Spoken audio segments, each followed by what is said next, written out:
আসসালামু আলাইকুম এভরিওয়ান। ছোট বড় সবারই অনেক পছন্দের ম্যাঙ্গো আইসক্রিম। আজকের পর্বে কিভাবে পারফেক্টভাবে ম্যাঙ্গো আইসক্রিম বানানো যায় সেটা আমি আপনাদেরকে তৈরি করে দেখাবো। চলুন দেখে নিই। Welcome to Poonam food recipe. আমি একটা প্যান বসিয়ে নিচ্ছি, সেখানে 1 কাপ তরল দুধ দিয়ে দিচ্ছি আর মিডিয়াম টু লো আছে আমি বলক দেওয়ার জন্য রেখে দিচ্ছি। অন্যদিকে একটা বাটিতে 1 টেবিল চামচ কর্নফ্লাওয়ার আর সাথে কিছু পানি দিয়ে গুলিয়ে নিচ্ছি।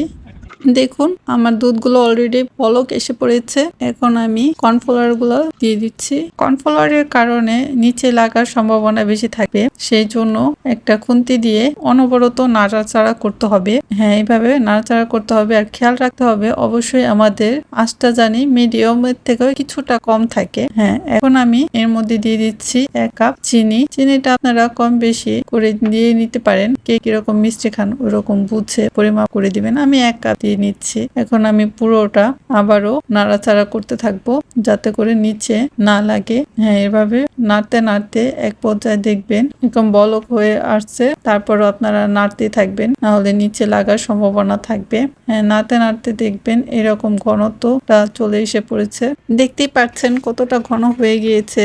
দেখুন আমার হালকা হালকা লেগে গিয়েছে, তারপর আমি নাড়াচাড়া করতেই আছে যাতে করে আর না লাগে। কারণ নাড়তে নাড়তেও এক পর্যায়ে দেখবেন এরকম ঘন হয়ে গিয়েছে। দেখুন আমার দুধটা কতটা ঘন হয়ে গিয়েছে। এখন আমি 2 টেবিল চামচ গুঁড়া দুধ দিয়ে দিচ্ছি।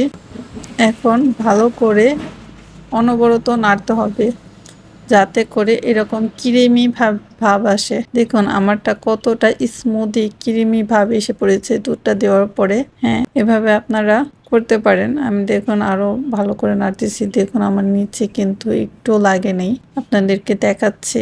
এই পর্যায়ে আমার ক্রিমটা হয়ে গিয়েছে। এখন আমি এটা নামিয়ে ফেলছি। আমি আইসক্রিমের জন্য বাদামের দুধটা ইউজ করতেছি, আপনারা অন্য যে কোনো ফ্লেভারের দুধটা ইউজ করতে পারেন। এখন আমি এটা খুলে নিচ্ছি, খুলে আমি একটা বাটিতে ঢেলে নিচ্ছি। এখন আমি একটা বিটার দিয়ে দুধগুলো ভালো করে ফেটে নেব, কেননা এই ফেটার মাধ্যমে আপনি যত ভালো করে দুধটা ফেটবেন তত আপনার দুধটা সফট ও স্মুদি ক্রিমি হবে। দেখুন আমি কতটা ভালো করে ফেটছি। এখন আমার ফেটা শেষ।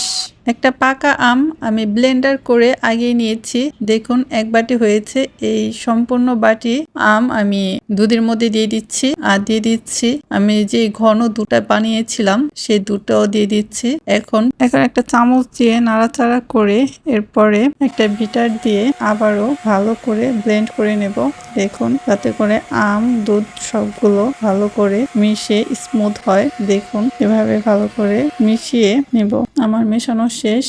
দেখুন আমার বিটারটা কত পারফেক্ট ভাবে হয়েছে, কত স্মুথ হয়েছে, দেখেছেন। এখন আমি যে পাত্রে আইসক্রিমটা সেট করব সে পাত্রের মধ্যে এই মিশ্রণগুলো আমি দিয়ে দিচ্ছি। দেখুন আমি পুরোটা ঢেলে দিচ্ছি। আমি আইসক্রিমের উপরে ডেকোরেশনের জন্য নিয়েছি হোয়াইট চকলেট, ডার্ক চকলেট, কিশমিচি, কাজু বাদাম, পেস্তা বাদাম, রেগুলার বাদাম। আপনারা চাইলে যে কোনো কিছু দিয়েই এটা সাজাতে পারেন, এটা সম্পূর্ণ অপশনাল।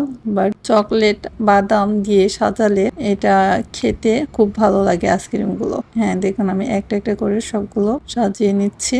হ্যাঁ, দেখুন আমার সাজানো শেষ। এখন আমি একটা ঢাকনা দিয়ে ঢেকে নিচ্ছি আর সাইডের ফয়েল পেপারটা দিয়ে আমি পুরোটা মুড়িয়ে নিচ্ছি এভাবে করে। দেখুন এরপর এই বক্সটা আমি 8 ঘন্টার জন্য ফ্রিজে রেখে দেব। আপনারা চাইলে এর বেশিও রাখতে পারেন। ফিরে এসেছি 8 ঘন্টা পর। দেখুন আমি খুলে দেখাচ্ছি। দেখুন কত সুন্দর ভাবে আমার আইসক্রিমটা জমে গিয়েছে আর দেখতেও অনেকই আমি মনে হচ্ছে। আমার তো দেখে এখনই খেতে ইচ্ছে করছে। আমি একটা চামচ দিয়ে আপনাদেরকে কেটে দেখাচ্ছি। আইসক্রিমটা স্মুথ ক্রিমি ভাব এসেছে আর বাদাম আর চকলেটটাও এখন খেলে মুখে বাজবে আর অনেক খেলে বুঝতে পারবেন যে আইসক্রিমটা কত মজা আর টেস্টি হয়েছে। আপনারা চাইলে আমার রেসিপিটা ফলো করে এইভাবেই ঘরে বসেই বানাতে পারবেন আর এটা অনেক হেলদি। আর এই আইসক্রিমটা গরমের মধ্যে সবারই অনেক পছন্দের। ঘরে বসে আপনারা চাইলে আমার রেসিপিটা ফলো করে বানাতে পারবেন। বানালে অবশ্যই আমাকে কমেন্ট করে জানাবেন আইসক্রিমটা খেতে কেমন হয়েছে। সবাই ভালো থাকবেন। আল্লাহ হাফেজ।